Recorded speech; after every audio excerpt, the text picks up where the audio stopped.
Benita, dushi I mëngjesit dëhre drama e shtëpisë, Benita ishte nga të parat që u zgjua atë mëngjes. Syt I kishte ende gjysmë të mbyllur, por energjia e saj e brendshme, ajo që e bën të dallohet në shtëpi, dukej se kishte shpërthyer që në orët e para.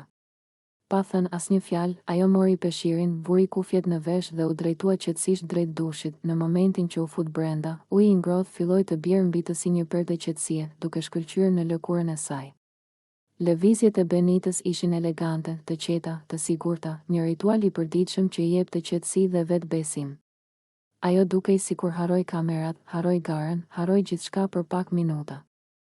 Nga jashtë, disa banorë u pan duke hedhur shikime drejt kabinës së dushit, sepse Benita me ritmin, prezencën dhe vetbesimin e saj e kishte kthyer mëngjesin e shtëpisë në një mini skenshoj. Vesa komentoi me zë të ulët, Benita ka një energji sot. Diçka po ndryshon të ajo. Ndërsa Toni, që sapo kishte përfunduar bananën e tij të famshme të mëngjesit, buzëqeshi në heshtje. Ai dukej sikur e dinte pse Benita po shkëlqente kaq shumë. Puthja e mëngjesit midis tyre kishte hapur një kapitull të ri, dhe tashmë çdo gjë që bënte Benita dukej më e fortë, më femërore, më e ndritshme. Kur ajo doli nga dushi, me peshirin e mbështjellë dhe me flokët që lëshonin pika uji mbi supet e saj, të gjithë u kthyen ta shihnin.